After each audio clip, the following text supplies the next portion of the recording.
ఇరాన్కి సంబంధించి ఐఆర్జేసీ Islamic revolutionary gourd corps ఈరోజు Gulf countries అన్నింటిని కూడా హెచ్చరించింది.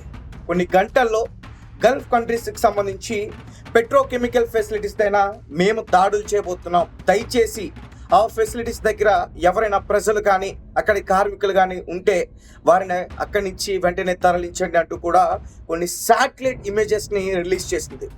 అంటే వారి దగ్గర శాటిలైట్ ఇమేజెస్ ఉన్నాయంటే ఖచ్చితంగా వారు ఆ పెట్రోకెమికల్ ఫెసిలిటీకి సంబంధించిన డీటెయిల్స్, లొకేషన్స్, ఎగ్జాక్ట్ లొకేషన్స్ అవన్నీ కూడా వారి దగ్గర ఉన్నాయి. అంటే వాళ్ళు మిసైల్ టార్గెట్ చేసి ఉంది, కొన్ని గంటల్లో అటాక్ చేయబోతానంటూ కూడా ఈ పెట్రోకెమికల్ ఫెసిలిటీస్ ఉన్న కంట్రీస్ని అయితే హెచ్చరించింది. ముఖ్యంగా 3 కంట్రీస్ని అయితే హెచ్చరించింది. అలాగే ఏ పెట్రోకెమికల్ ఫెసిలిటీస్ని హెచ్చరించిందో దాని గురించి కూడా చెప్పేందుకు ప్రయత్నిస్తాం. ముఖ్యంగా సౌదీ జుబైల్, సామ్రామ్, Qatar, Mesaieed, Ras Laffan refinery, అలాగే యుఏఈకి సంబంధించి ఆల్ హసన్ గ్యాస్, వీటికి సంబంధించి శాటిలైట్ ఇమేజెస్ని రీసెంట్గా విడుదల చేస్తుంది. సో అంటే ఈరోజు ఇరాన్ చాలా భయంకరంగా దాడులు చేయబోతుంది. దానికి కారణం కూడా ఉంది. ఏంటంటే ఇజ్రాయెల్ ఈరోజు మధ్యాహ్నం ఇరాన్కి సంబంధించి ఇంటెలిజెన్స్ మినిస్టర్ ఎవరైతే ఉన్నారో ఇస్మాయిల్ ఖాతిబ్ అనే పర్సన్ని చాలా దారుణంగా చంపేశారు, మిసైల్తో అటాక్ చేసి చంపేశారు. నిజానికి ఇరాన్ అక్కడ అతను చనిపోయారని ఇంకా ధృవీకరించలేదు, కానీ అతని మరణ వార్తలు అయితే ప్రపంచవ్యాప్తంగా చాలా వరకు బయటకు వస్తూ ఉన్నాయి. అంటే ఇజ్రాయెల్ అలాగే అమెరికా ఏం చేస్తున్నాయంటే ఎవరైతే ఇరాన్కి సంబంధించిన కీలకమైన నాయకులు, ముఖ్యమైన నాయకులు ఎవరైతే ఉంటారో వారందరినీ కూడా అంతం చేస్తున్నారు. రీసెంట్గా ఇస్మాయిల్ ఖాతిబ్ని కూడా అలాగే అంతం చేస్తున్నారు. అలాగే నిన్న లరజిని, అలాగే బసీస్ కమాండర్ గోలన్ రాజా సొలొమనీ, అంటే వీళ్ళను కూడా వీళ్ళ ఐఆర్జేసీలో ముఖ్యమైన హెడ్సీలు, వీళ్ళను కూడా అంతం చేసింది. అంటే ఇజ్రాయెల్ అలాగే అమెరికా ఏం చేస్తున్నారంటే ఈ ఎవరైతే ముందు ఉండి నడిపిస్తూ ఉన్నారో ఈ ఫ్రంట్ లైన్లో ఉన్న నాయకులందరినీ కూడా అంతం చేస్తే ఇరాన్ని మనం సొంతం చేసుకోవచ్చు, ఇరాన్ని అదుపులోకి తీసుకుని రావచ్చు. తీసుకొచ్చిన తర్వాత గల్ఫ్ కంట్రీస్కి కూడా ఇబ్బంది ఉండదు అనే ప్రయత్నం ఖచ్చితంగా చేస్తానని చెప్పొచ్చు. అలాగే ముఖ్యంగా హర్మోన్ జలసంధిని మూసేసిన తర్వాత దేశవ్యాప్తంగా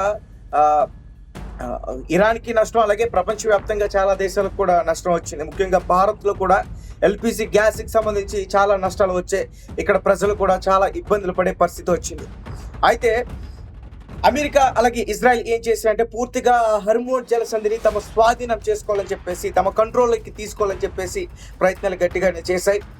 అక్కడ భయంకరంగా దాడులు చేశాయి. ఇరాన్ని ఒక రకంగా చెప్పాలంటే పడుకోబెట్టాయి.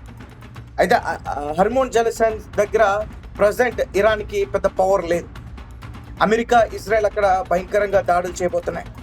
ఇక ఇరాన్ని రక్షించేవాడు ఎవరు? మోస్తాబా ఖమేనీ ఏమో ఎక్కడో బంకర్లో దాక్కున్నాడు, అతను 2 కాళ్ళు 2 చేతులు తెగిపడిపోయినాయి, అతను కోమాలో ఉన్నాడంటూ కూడా ఇటువంటి వార్తలు బయటకు వస్తూ ఉన్నాయి. తాజాగా ఎవరైతే ఉన్నారో ఇస్మాయిల్ ఖాతిబ్ అనే పర్సన్, ఐతుల్లా అలీ ఖమేనీకి సంబంధించిన ఈ పర్సన్, అంటే వాళ్ళిద్దరు కూడా మంచి స్నేహితులు. సో ఆ పర్సన్ని కూడా చంపేశారు ఇజ్రాయెల్ ఐడిఎఫ్ బృందం.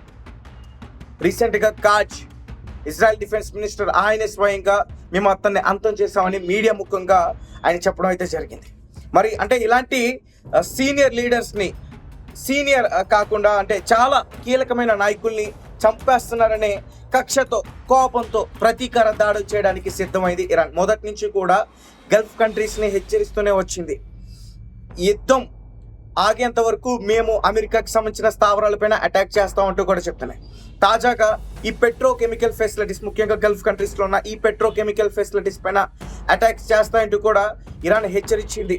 అంటే నాకు తెలిసి రేపట్లోపు అంటే గల్ఫ్ కంట్రీస్ కూడా డైరెక్ట్గా ఈ వార్లోకి ఇన్వాల్వ్ కాబోతున్నాయి. ముఖ్యంగా ఇరాన్ పైన వారు కూడా అటాక్ చేసే ప్రయత్నం కూడా చేయబోతున్నారు. ఎందుకంటే మొన్నటి వరకు చూసాం ఫ్రెండ్లీ వార్ మాత్రం, అంటే వారు ఏదైతే అటాక్స్ చేస్తున్నారో, ఇరాన్ ఏదైతే అటాక్ చేస్తుందో వారి మిసైల్స్తో, దాన్ని అడ్డుకునే ప్రయత్నం మాత్రమే చేస్తారు, ఫ్రెండ్లీ వార్.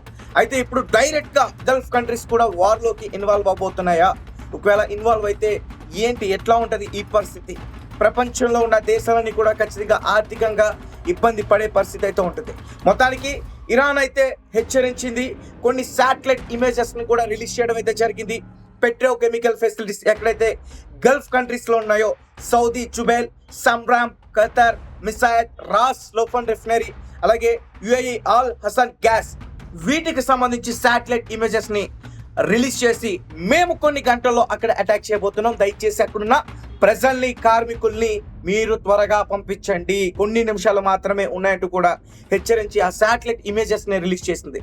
అంటే మేము ఎక్కడైతే అటాక్ చేయాలనుకుంటున్నామో ఆ టార్గెట్ మా దగ్గర ఉంది, ఆ లొకేషన్ మా దగ్గర ఉన్నాయి, మా మిసైల్స్ వచ్చి కొన్ని గంటల్లోనే అక్కడ అటాక్ చేయబోతున్నాయి, మిమ్మల్ని మేము హెచ్చరిస్తున్నాం, దయచేసి అక్కడ ప్రజల్ని త్వరగా పంపించండి అని.